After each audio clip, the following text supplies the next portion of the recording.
I never thought I'd be sitting in my car, crying in my in-laws' driveway on a Sunday evening. But here I was, mascara running down my face, listening to my 8-year-old son Michael softly singing to himself in the backseat, his way of self-soothing after what had just happened at dinner. The sound of their laughter still rang in my ears, making my hands shake as I gripped the steering wheel. Mommy, are you okay?" Michael's gentle voice broke through my thoughts. Even now, he was more concerned about me than himself. I quickly wiped my eyes and turned to face him, forcing a smile. "I'm fine, sweetheart. You did nothing wrong in there. Nothing at all." But my mother-in-law Barbara's words kept echoing in my head. "At least the other grandkids are normal." The casual cruelty of it made my stomach turn. I'd been dealing with her subtle jabs and helpful suggestions about Michael's stutter for 3 years, ever since my husband Tom passed away in a workplace accident. But tonight had been different. Tonight, they crossed a line. It was supposed to be a regular Sunday family dinner. Barbara had insisted on maintaining the tradition after Tom's death, though I suspected it was more about keeping tabs on us than genuine concern. Every week, we joined Tom's sister Amanda and her perfect children, enduring comparisons and barely veiled criticism. Tonight started like any other. We arrived at 6 p.m. sharp. Barbara hated tardiness.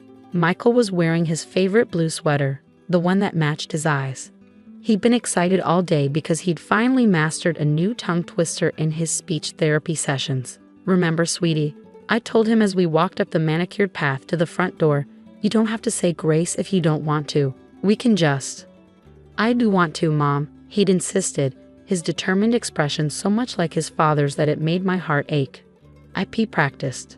Barbara opened the door before we could ring the bell, her perfectly coiffed silver hair and pressed floral dress making me feel underdressed in my simple black pants and white blouse. "Oh, you're here," she said, as if we weren't expected. "Amanda and the children are already seated." The dining room was a shrine to Barbara's idea of perfection. Crystal glasses, bone china plates, and silverware that probably cost more than my monthly rent. Amanda's 3 kids sat like little soldiers, napkins in laps, while their mother adjusted her youngest daughter's bow with practiced precision. "Aunt Sophie," 11-year-old Emma called out, then quickly lowered her voice at her grandmother's sharp look. At least one person seemed genuinely happy to see us. We took our usual seats and Barbara cleared her throat meaningfully. "Michael, since you're the only grandson, would you like to say grace tonight?" I tensed, recognizing the trap. Barbara knew about Michael's stutter. She knew he struggled most when put on the spot. But Michael, brave soul that he was, straightened his shoulders and nodded. "Be bless us, O Lord," he began, his small fingers gripping the edge of the table. I could see him using his breathing techniques just like his speech therapist had taught him. "And these thy gifts." That's when it started. A snicker from Amanda's middle child, quickly followed by a poorly disguised laugh from Amanda herself. Barbara didn't even try to hide her impatience, sighing loudly and sharing a knowing look with her daughter. Michael's voice grew smaller, but he persisted. "Which we are about to receive." "Oh, for heaven's sake," Barbara interrupted. "Emma, you say it. We'd like to eat before midnight." The words hit like a physical blow. Michael's face crumpled, and I saw him retreat into himself, the light in his eyes dimming in a way that made my heart break. Actually, I stood up, my chair scraping against the hardwood floor. "We'll be leaving." "Sophie, don't be dramatic." Amanda rolled her eyes. "Mom's right. It's painful watching him struggle like that. Have you even tried getting him proper help?" "Proper help?" My voice shook. "He's been in speech therapy for 2 years. He's making amazing progress. Not that any of you would notice or care." "Well," Barbara sniffed, adjusting her pearl necklace, "at least the other grandchildren are normal. I suppose every family has its challenges." The silence that followed was deafening. Michael's small hand found mine under the table, and I felt him trembling. That's when something in me snapped. "Normal?" I laughed, but there was no humor in it. "Is that what you call it? Emma can't read at grade level. But we don't mention that, do we? And Tyler's behavioral issues at school, those just get swept under the rug. But my son, who works harder than any child I've ever known, who never gives up despite people like you trying to tear him down. He's the one with problems." "How dare you?" Amanda stood up, her face flushed. my children heir. But whatever she was about to say was cut off by my phone ringing. I almost ignored it, but the caller ID made me pause. Boston Children's Hospital, Neurology Department. I answered, turning away from the table of shocked faces. Hello? Yes, this is Sophie Miller. Yes, I understand. Wait, could you repeat that? As the doctor spoke, I felt the world shift on its axis. Everything we'd been through, every test, every evaluation, it all suddenly made sense. I listened, asked a few questions, and thanked the doctor before hanging up. When I turned back to the table, Barbara was mid-lecture about my inappropriate behavior, but I barely heard her. I looked at my beautiful, brave boy and smiled through my tears. Michael, sweetheart, let's go home. We have some exciting news to talk about. What news? Barbara demanded, her authority challenged by my sudden calm. I helped Michael out of his chair, gathering our things. At the dining room doorway, I paused and turned back to them. Those test results we've been waiting for. Turns out my son isn't just gifted. He's officially classified as profoundly gifted. His IQ is higher than 99.9% of children his age. The stutter? It's because his brain works faster than his mouth can keep up. But you wouldn't know anything about that, would you? Being. What was the word? Oh yes. Normal. I walked out of that dining room with my head held high, Michael's hand firmly in mine. Behind us, I could hear Barbara calling my name, her voice lacking its usual authority. But I didn't look back, not this time. The next few weeks were a whirlwind of appointments and meetings. After that fateful Sunday dinner, Michael and I threw ourselves into exploring the opportunities that came with his diagnosis. The neurologist had connected us with a specialized program at Boston Children's Hospital, designed specifically for gifted children with speech differences. Mrs. Miller, Dr. Patterson explained during our first consultation, her eyes bright with excitement. Michael's cognitive processing speed is extraordinary. His mind works at such an advanced level that his verbal abilities simply haven't caught up yet. It's actually quite common among profoundly gifted children. Michael sat beside me, legs swinging, absorbing every word. He'd always been an attentive listener, but now I understood why he seemed to process information differently from other children his age. Will I always stutter? He asked, his blue eyes fixed intently on the doctor. Dr. Patterson smiled warmly. With the right support and techniques, many children show significant improvement. But Michael, your stutter isn't a flaw. It's just your brilliant mind working faster than your words can come out. I watched my son's face transform as this new perspective sank in. For the first time, his stutter wasn't a defect to be fixed. It was evidence of his exceptional mind.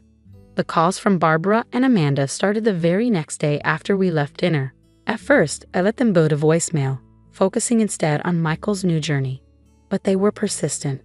Sophie, please, Barbara's message played as I prepared dinner one evening. We need to talk about this, about Michael. I've been doing research about gifted children. And, delete. Aunt Sophie, Emma's voice came through in another message. Is it true what Mom said about Michael being some kind of genius? Can I still come over to play with him? That one I kept. It was Emma who finally broke through our self-imposed isolation.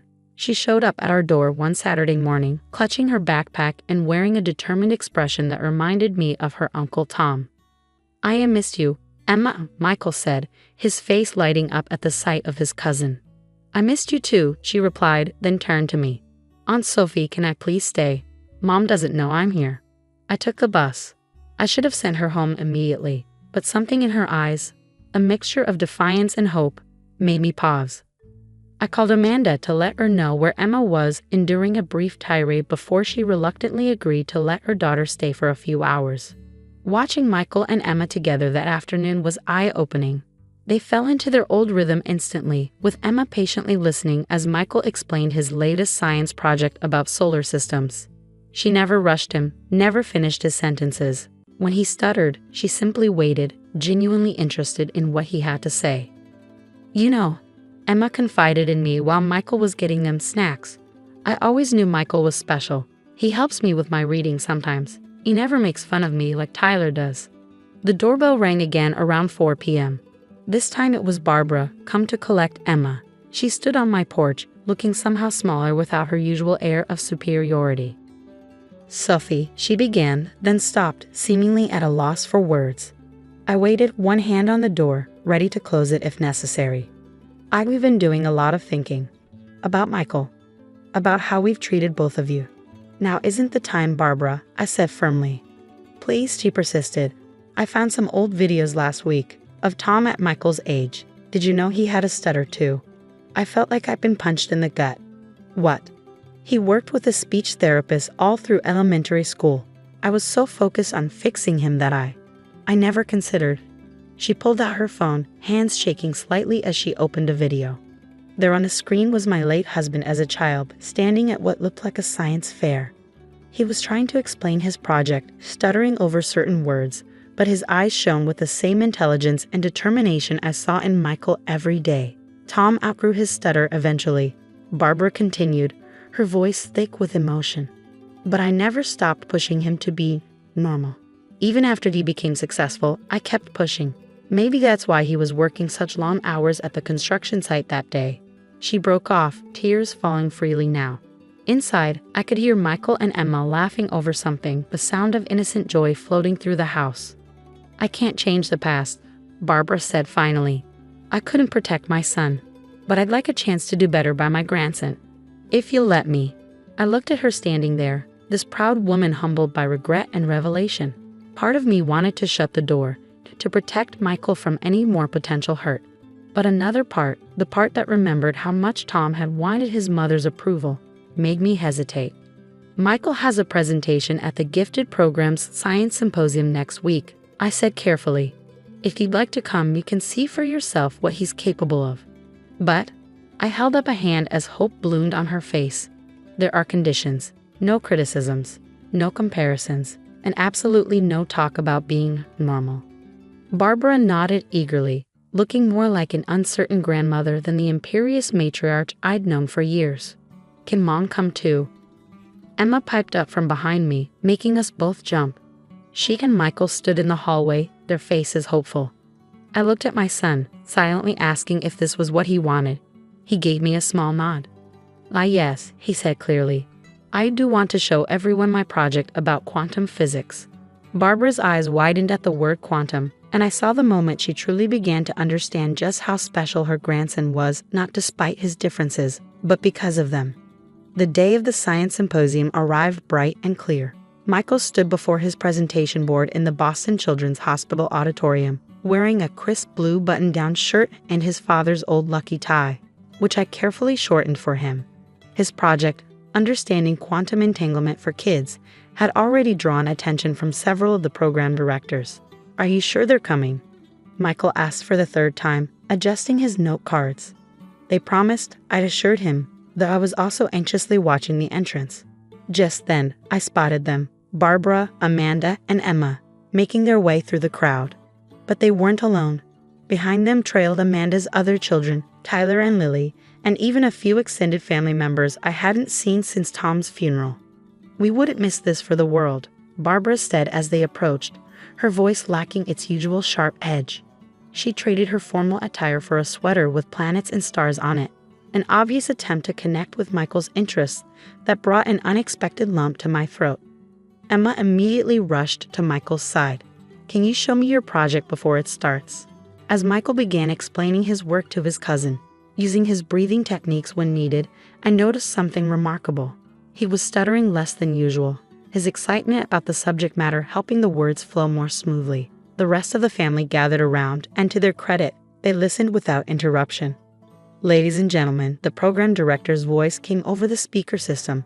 We're ready to begin our young scientists' presentations. Michael was scheduled to go third.